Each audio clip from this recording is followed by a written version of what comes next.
دنیا کے تمام مذاہب میں بقائی باہم اخوت اور ایک دوسرے کا احترام کرنے پہ زور دیا گیا، جبکہ ہر مذہب کے درس کا ادراک یہ ہے کہ خدا کی بنائی ہوئی سرزمین فساد برپا کرنے کے لیے نہیں بلکہ ایک دوسرے کے ساتھ پیار و محبت کے ساتھ رہنے کے لیے تخلیق کی گئی ہے، جدھر خون خرابہ برپا کرنے کے لیے کوئی بھی جگہ نہیں ہے، بلکہ قتل و غیرت گری کو گناہ کبیر سے تعبیر کیا گیا ہے۔ اسلام میں جہاں امن و آشتی کا پیغام ہے، وہی سلامتی سے منسوب اس مذہب میں یہاں تک بتایا گیا ہے کہ ایک بے گناہ کا قتل پوری انسانیت کا قتل ہے، جبکہ اگر کسی بے گناہ کی زندگی کو بچایا جائے تو گویا پوری انسانیت کو بچایا گیا۔ اگر ہم کشمیر کی بات کریں تو یہ پوری دنیا میں بقائی باہم اور ایک دوسرے کے ساتھ محبت کے ساتھ رہنے کے لیے مشہور ہے، اور انسانی تاریخ میں اگر اس حوالے سے کوئی منفرد درس دیا گیا ہے تو وہ کشمیریت ہے۔ کشمیریت وہ انمول دین ہے جو ہمارے رشیوں اور منیوں کی مرحوم منت ہے۔ پیرور اور رشور کہلائی جانے والی اس سرزمین کشمیر میں سب سے اہم روایت آپسی بھائی چارے اور مذہبی رواداری کی رہی، جہاں کسی انسان تو کیا ایک مکھی کو مارنے کے بارے میں لوگ 100 بار سوچتے تھے۔ مذہبی بھائی چارے اور ایک دوسرے سے پیار اور امن کے ساتھ رہنے کی یہ تاریخ صدیوں پرانی ہے، اور جو کشمیر اور کشمیریت کی جانکاری رکھتے ہیں انہیں یہ بات سمجھانے کی بالکل بھی ضرورت نہیں کہ کشمیری آپسی بھائی چارے کے لیے امن و آشتی اور پیار و محبت کی کس طرح کی عظیم روایت کے وارث ہیں۔ بدقسمتی سے گزشتہ صدی کی آخری دہائیوں میں اس عظیم میراث کو نظر لگ گئی اور امن کا گہوارہ کہلائی جانے والی یہ سرزمین خون خرابے میں ڈوب گئی۔ وقت گزرنے کے ساتھ عوام کو احساس ہو گیا کہ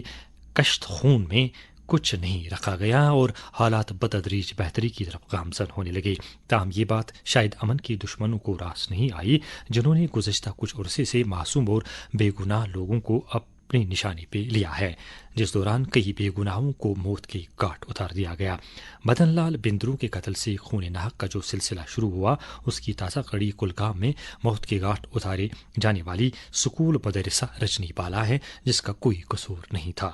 مدن لال بندرو جو ہر قسم کی دوائی لوگوں کے لیے دستیاب رکھنے کی صورت میں بے فکر اور بلا کسی ڈر کے لوگوں کی خدمت میں محو رہتے تھے، وہی رجنی بالا نامی اسکول ٹیچر اپنے گھر سے تقریباً 300 کلومیٹر دور کلگام میں بچوں کو تعلیم کے نور سے منور کرنے میں اپنی زندگی کا مقصد تلاش کر رہی تھی، اور اس طرح کے معصوم اور خدمت خلق میں مشغول کسی بھی طور بے خبری میں قتل کیے جانے کے مستحق نہیں تھے، بلکہ اس عرصے کے دوران کئی پولیس والوں کے ساتھ ساتھ بے قصور شہریوں کو بھی قتل کیا گیا۔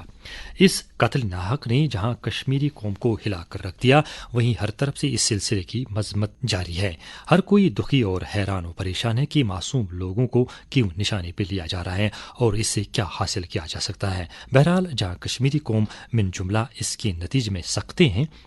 وہیں مارے جانے والے لوگوں کے عزیز و اقارب رنج و الم کے گہرے سمندر میں ڈوبے ہوئے ہیں۔ گزشتہ روز جموں کشمیر کے لیفٹنٹ گورنر منوج سنہا نے کلگام کا دورہ کیا، جہاں انہوں نے سماج پر زور دیا کہ وہ ٹارگٹ کلنگ میں معصوموں کو نشانہ بنانے کی مثبت کرے۔ انہوں نے کہا کہ اگر اس سلسلے میں مذمت نہ کی جائے تو ہم انسانیت کے جذبے کو پامال کرنے کے مرتکب ہوں گے۔ انہوں نے یہ بھی کہا کہ تب تک پائیدار ترقی کا خواب پورا نہیں کیا جا سکتا جب تک یہاں امن